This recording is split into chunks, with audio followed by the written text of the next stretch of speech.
name is Marilyn Tantrum and today we're going to break down the plough stop. Let's get into it.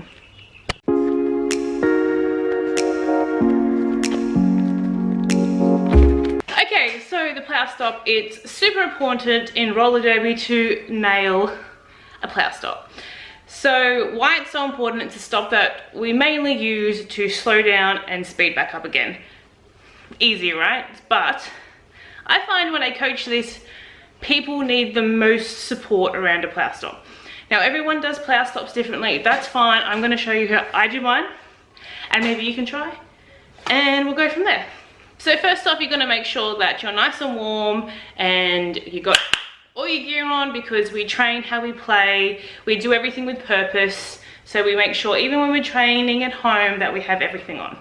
The next thing you want to do is we want to make sure that we're nice and warm. So what that means is your blood's pumping, got a little bit of a sweat on, and there's a guy over there on power tools. The next thing we're going to do is I'm going to give you a full body shot. Body is we're really going to need to drop our hips. So in roller derby we get told to bend our knees all the time. What I want you to do is bend your knees but also drop your hips. So what that looks like, so we're going to bend our knees but we're also going to drop our hips. So bend our knees, drop our hips. Bend our knees, drop our hips. Drop your hips. Okay, that's what it's going to look like to drop your hips.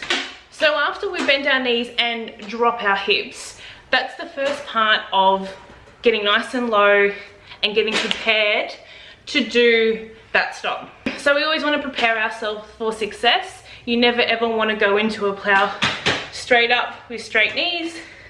I'm going to try and get you guys on a better angle. Okay, so we always want to prepare ourselves for success. So we've got our knees bent and we've dropped our hips. So we really want to drop those hips. Bam, bam. Nice and dropped. So now we're going into our stop with a lot of success. We're built and we're ready to plough stop, yeah? Sound good?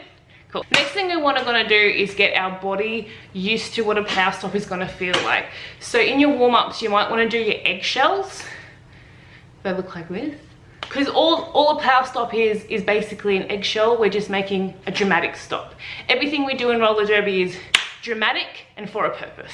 Another really good way to warm up for a plough stop is to, what I like to call it is putting out a cigarette. So when I used to smoke, not anymore, you would put out a cigarette and you'd do this.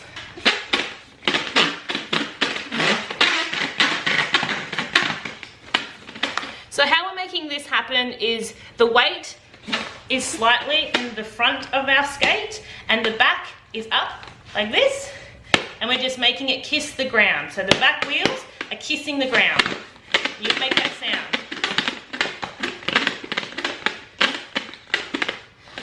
So you want to do that both sides.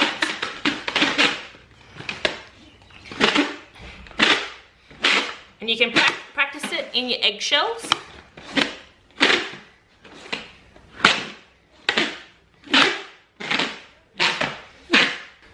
So that's the really basic warm-up to get a plough stop happening, to feel what success feels like as a plough stop.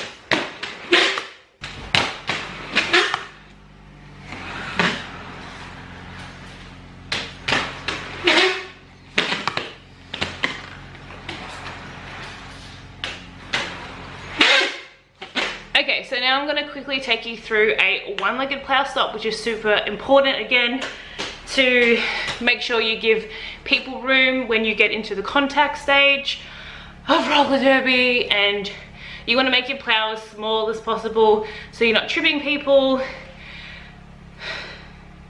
I'm puffed.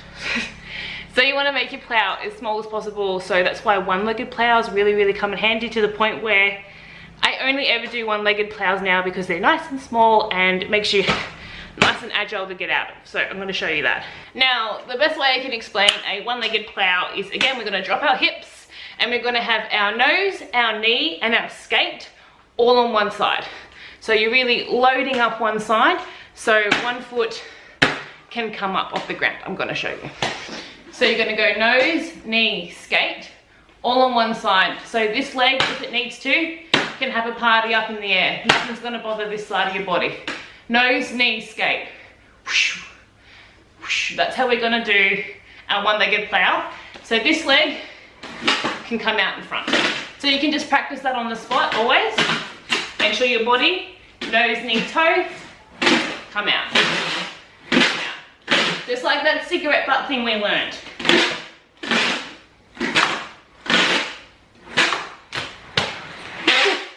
So just to wrap it up, these are the things that you can practice at home. Like I said, plows seem to be the thing that people need the most support with, so practice them at home.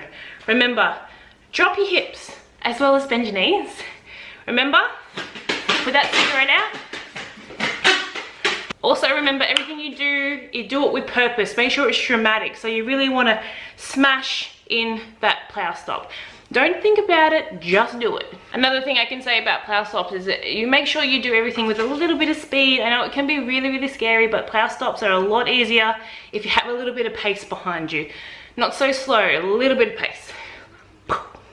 So that's basically me breaking down a plow stop. That's me, that's how I do it, that's how I also coach it. You can go over it at home, you can do it, you know, put your skates on 10 minutes before training, get on that track and train. Make sure that you're doing everything with purpose. So make sure you stay up on that rise and always give your 100%.